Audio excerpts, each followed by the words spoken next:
집에서 씻고 이제 잠옷으로 갈아입던 이 조 씨가 누군가의 전화 통화를 했대요. 다시 옷을 다급하게 입고 집을 나서요. 이후에 조 씨는 2번 다시 집에 귀가하지 않았고 행방이 묘연해져 버렸습니다. 그리고 이제 수사에 돌입을 하는데 그러던 중인데 언니가 나 동생한테서 전화 받았어요. 경찰한테 신고할 때는 언제고 지금까지 우리한테 말을 안 한다? 이 언니가 무슨 짓을 한 거 아니야?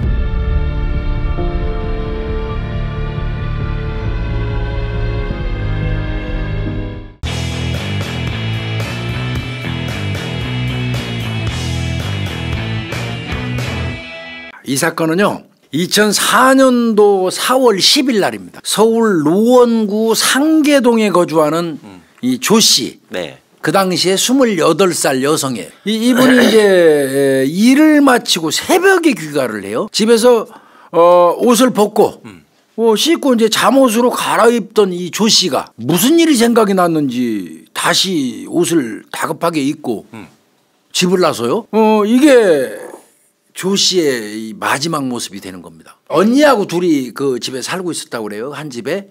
언니가 보니까 아니 새벽에 이제 언니는 잠자고 있었겠지 새벽이니까. 3일 동안 기다렸는데 이제 더 이상 시간을 끌을 수가 없다고 판단을 한 겁니다. 불안해요. 이제 불안한 거야. 그래서 경찰에다가 미귀가 신고를 이제 한 거죠. 그리고 이제 수사에 돌입을 하는데 자 여성이 갑자기 나왔으면 그것도 이상한 거거든요. 그렇죠, 새벽에. 새벽에. 왜 그랬을까가 중요하잖아요. 같이 있던 그 언니 진술에 의하면 잠자리에 들려고 하다가 누군가의 전화 통화를 했대요. 누군가하고. 잠결에 들었더니 도대체 언제 돈 갚을 거야?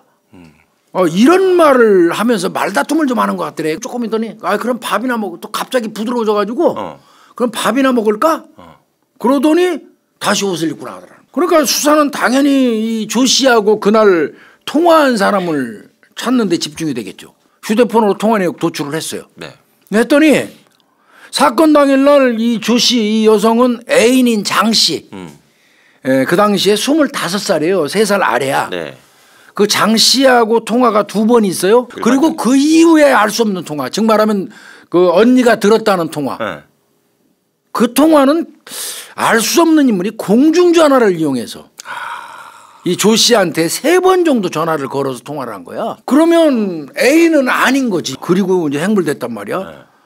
그래서 이제 이 관건은 공중전화를 이용해서 조 씨하고 통화한 사람을 찾는 게 관건이야. 그러던 중인데 언니가 얼마 있다가 이런 얘기를 해요.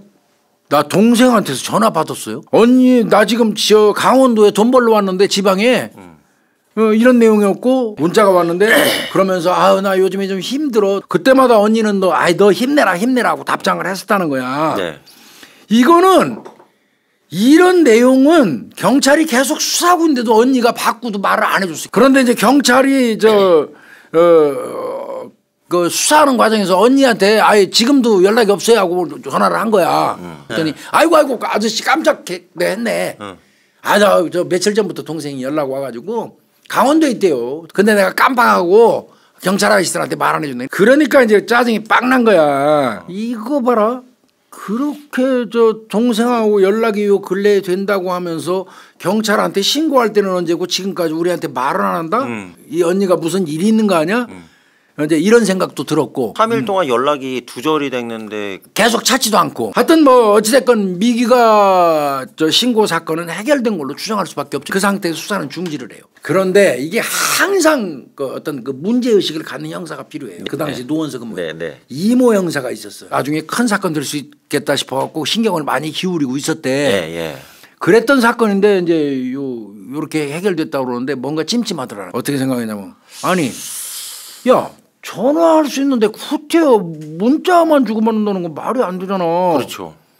그래서 다시 물어봐. 직접 통화를 했다는 거야. 문자만 주고 받았다는 거야. 그 언니하고 통화했더니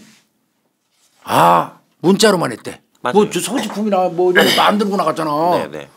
거의 2달 가까이 문자만 주고 받는다? 이거 이상하잖아. 이상하지. 이거 뭐지요? 이러면서 걱정을 하는 얼굴을 딱 쳐다봤대. 그때 이 언니는 문제없다. 이런 생각이 들었대. 이거는 틀림없이 언니도 모르는 거다 이게. 이거는 알아봐야 되겠다. 이 형사가 생각했어요. 네네. 언니하고만 문자 주고 받았는지 아니면 자기 친구나 동료나 이런 사람하고는 직접 통화를 했는지 조 씨가 그것만 확인하면 되잖아. 그랬더니 어느 누구도 직접 통화는 물론이고 문자로 주고받은 사람도 없어. 그 주변에는. 또 확인해 보니까 더더군다나 이 조 씨는 실종 직전에 네. 자기하고 친한 친구하고 춘천으로 놀러 가기로 돼 있어요. 춘천에요. 약속까지 한 상태래요. 네. 그러면 그 친구한테도 전화라도 해야 될 거 아니야. 캔슬 나야죠. 맞아요. 미안하다고. 그렇죠. 근데 그 친구한테도 일체 전화가 없다. 문자도 없다는 거야. 이건 잘못된 거예요. 그래서 원점부터 다시 수사한 거예요. 퇴근할 무렵에 남자 애인하고 2번 정도 통화한 거. 그 이후에 공중전화로 3번 전화 받은 거 받고 나갔잖아요. 그래서 휴대폰 다시 살펴보기로 해요. 아까는 최종 직전에 없어지기 직전 휴대폰만 처음에 뽑았었잖아요. 이제 전체 다 뽑아요. 그래서 실종 한 달 전부터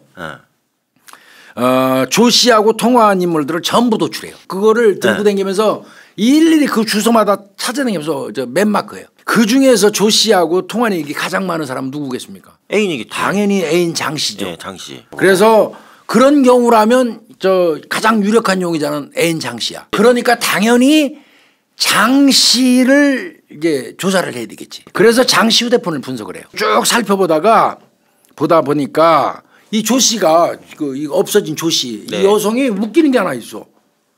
없어지고 난 이후에 여잔데 060 성인 대화방에 수회에 걸쳐서 접속하는 게 나와. 여성인 조 씨가 성인 대화방에 접속을 할 이유도 없고. 없죠.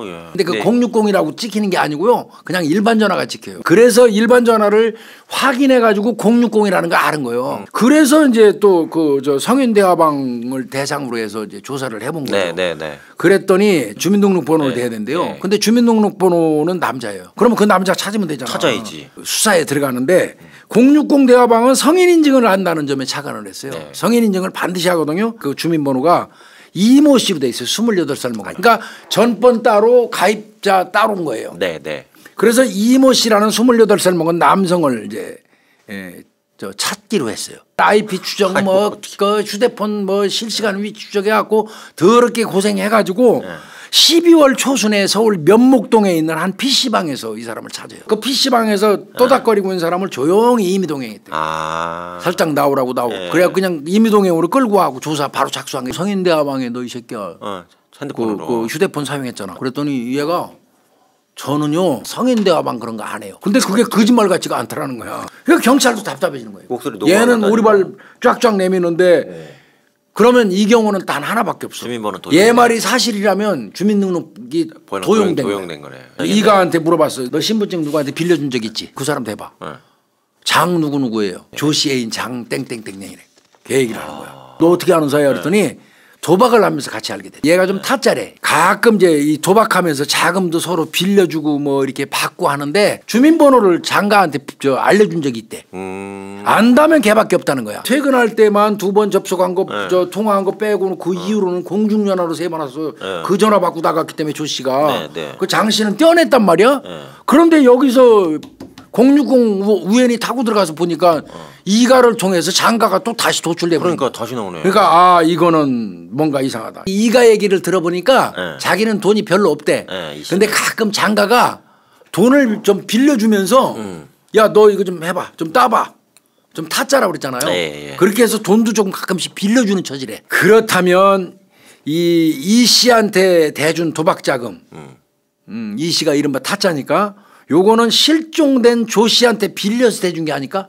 왜? 없어지기 직전에 내 돈 언제 갚을 거 했잖아. 이때부터는 이제 임의동행 합니다. 사건 당일 날 너 조 씨 만난 적 있어 없어? 새벽에. 애인 만난 적 있어 없어? 이 새끼 오리발 딱 내밀어요. 그 당일 날 새벽에 01시에서 02시경에 내가 공릉동에서 이 조 씨한테 휴대폰으로 전화하니까 잘 안 받더라. 그리고 1, 2분 후에 우리 애인 조 씨가 샤워하는 중이라서 전화 못 받았다고 그러면서 전화가 나한테 왔다. 이렇게 진술을 해요. 니네 그러면 니네 애인 관계라고 그러는데 니네 지금 현재 사이는 어떠냐? 아무 문제 없다 우리. 아무 문제 없다고 그러죠. 아무 문제 없다. 그런데 요 진술에서 이 장가가 거짓말한 단서가 딱 나오고 경찰은 미리 사전에 조사한 게 있었어요. 그 조사한 걸 보면 장가는 1월경부터 휴대폰 미납 요금 그러니까 요금을 안 내 가지고 발신은 할 수가 없어요. 그럼 걸었다는 게 장가는. 거짓말이네. 그러니까 지가 새벽 1시에서부터 2시 사이에 공릉동에서 애인 조 씨한테 휴대폰을 걸었는데 안 받더라. 예. 그리고 걸려와서 받았다 이렇게 얘기했잖아요. 예. 그런데 경찰은 미리 얘 휴대폰 통화 내역 미리 조사하고 있었잖아요. 예, 가지고 있었겠죠. 경찰은 딱 그때 얘가 그 얘기할 때 이 새끼 거짓말하네. 절대 얘는 발신할 수가 없거든. 그리고 통화 내역상 조회상으로도 저 휴대폰 발신 기록이 전혀 없어요. 이가한테 물어봤지. 너 도박금을 장가가 자꾸 빌려줬다며 대줬다며. 네. 근데 그 돈 장가는 어디서 나와서 직업도 없는데. 그랬더니 내가 알기로는요. 그 장 씨가 애인이 있어요. 돈 잘 버는 애인. 그 애인한테 돈 계속 빌리는 것 같던데요. 그러니까 이게 여러 가지로 딱 맞아떨어진 게 아구가. 그러면서 한다는 얘기가 근데 최근에요. 둘이 사이가 안 좋은가 봐요. 그 저 여자 조 씨가 장가한테 계속 돈 내놓으라고 막 저 독촉해갖고 엄청 시달림 받고 있어요. 그거까지 다 그거까지 얘기를 해줘요. 그래서 장가를 상대로 해서 계속 한 3, 4회 정도 추궁하고 조져요. 근데 지한테 불리한 진술 나오면 질문 나오면 무작정 부인이에요. 문제는 강제 수사를 할 수가 없는 상태. 자 남은 건 이제 이 장 씨의 기지국 위치로 동선을 면밀히 파악하는 수밖에 없어요. 네. 그래서 다시 이 조 씨 그 휴대폰 통화 내역하고 송수신 기지국 재차 확인 작업이 들어가요. 그랬더니 그 과정에 없어진 조 씨가 그 당시에 서울 노원구 상계 사동에서 네. 발신된 전화를 받은 기록이 나와. 그럼 조 씨가 그 상계동까지 갔다는 얘기야. 예. 그래서 경찰이 뭐를 착안하냐면 여기에서 조 씨나 장가 요 두 사람 주변 사람들 중에서 상계 사동 쪽에 연고지가 있는 사람을 찾기 시작해. 근데 이제 조 씨가 상계 사동에서 휴대폰을 받았을 가능성은 진짜 솔직히 낮아요. 그러면 누구겠습니까? 장가가 조 씨의 휴대폰을 들고 다니면서 사용하다 보니까 지 휴대폰은 발신이 안 되잖아. 안 되지. 그 전화로 누군가 만나러 가서 전화 걸었을 수 있어. 그 결과가 이제 누구로 나왔냐면 장가의 친구인 서 씨가 있는데 25살 먹은 남자. 요 사람이 상계 사동에 그 연고지가 있어. 그래서 서 씨를 찾았더니 서 씨는 이미 다른 사건으로 살인미수죄로 지금 그 수감 중에 있는 놈이야. 살인미수범이에요? 살인미수로. 그리고 이제 그 즈음에 이제 이 조 씨의 그 통장 입출금 내역도 확인이 돼요. 그 결과 봤더니 조 씨가 실종되고 난 직후에 한 남성이 은행 콜센터로 전화한 사실이 나와요. 그런데 콜센터는 잘 아시다시피 녹취록이 있어요. 녹음되죠. 녹음하잖아요. 예. 그래서 경찰이 가가지고 녹취록을 확인을 해요. 그랬더니 남성이 전화를 걸었는데 그 얘기를 하는 거야. 조 씨의 카드를 가지고 조 씨가 가지고 있는 통장 그 예금 통장에 돈을 찾을 수 있는 방법. 근데 이때 이 녹취록 목소리를 이 형사가 듣자마자 바로 그 목소리의 주인공을 형사는 알 수 있었어요. 이 형사는. 그 셋 중에 누구의 남자 셋? 서 씨.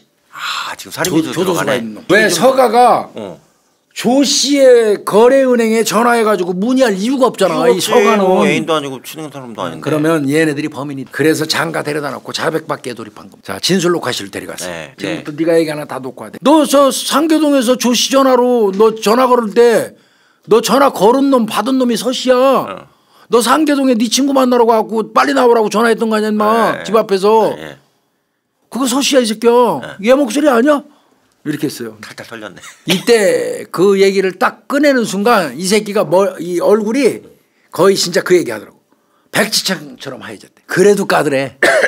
난 몰라요. 잘 기억 안 나요. 이렇게 했다는 거야. 060을 통해서 이 씨를 찾았고 이 씨를 찾아가지고 너까지 갔고 너를 찾아서 서가까지 갔고 서가 녹취록 받아서 너한테 온 거야 인마. 이 정도 되면 자백해야지. 이렇게 얘기했다고 그래요. 그때 이제 놈이 더 이상 안 되겠으니까 잘못했다고 눈물을 뚝뚝 흘렸다고 해요. 제일 먼저 할 일이 뭐겠죠? 일단 시신부터 찾아야죠. 그렇죠. 어디에 묻었어 인마 빨리. 그 말을 하자마자 이 새끼가 얼떨결에 수락산 계곡에 이렇게 해버린 거예요. 그래서 이 사건은 2005년 4월 24일 날 2명이 구속됩니다. 먼저 시신 찾기 된다고 그랬잖아요. 등산로에서 멀리 떨어진대요. 사람도 못 가는데. 가서 거기서 시신을 발굴을 했는데 시신은 완전 무패. 뼈에다가 옷까지만 있는 상태. 그런 상태로 발견됐고요. 그러니까 어떻게 만난 거예요 애인으로? 얘네는 2002년도에 만나서 서로 이 장 씨하고 조 씨는 연인 관계가 됐대요. 2년. 그때도 이 장가는 무직이었어요. 무직이었고 조 씨는 여전히 직장인이었었고. 그런데 아까도 얘기한 것처럼 수시로 이 조 씨한테 이 새끼가 애인한테 돈을 빌린 거예요. 그러다 보니까 이 새끼가 채무가 수천만 원에 이르렀어. 그러니까 이거 도저히 참다 못해서 이제 조 씨가 아, 이런 놈하고는 만나면 안 되겠잖아. 그렇지. 신용불량됐네. 헤어지기로 결심을 한 거예요. 예. 아, 너 그만 만나. 그리고 그 전에 빨리 내 돈 내놔. 빚독촉이 계속 이어지니까 이 새끼가 그걸 어떻게 갚을 생각은 안 하고 야 이걸 면할 수 있는 방법은 하나밖에 없다. 애인을 죽여버리자. 없애버리는 걸로. 그래서 사건 당일 새벽에 예. 자, 이 장가의 놈이 친구 그 서가가 사는 동네에서 예. 공중전화로 조 씨한테 전화. 조 씨가 전화를 받자마자 내 돈 언제 갚어? 그랬더니 아, 나 그렇지 않아도 너 지금 내가 새벽에 왜 전화했겠어? 돈이 준비됐어. 아. 죽이려고. 받으러 오라고 한 거예요. 밤에. 나와. 식사라도 같이 할 겸. 그러니까 옷 갈아입던 조 씨가 아, 돈 준비됐다니까 누르라라 한 거야. 그러니까 그때 그 전화로 그래 그럼 식사라도 할 겸 나갈까 그러고 나간 거야. 그래가지고 상계동 지하철역 앞에서 차를 딱 대고 기다렸어. 장가에. 예.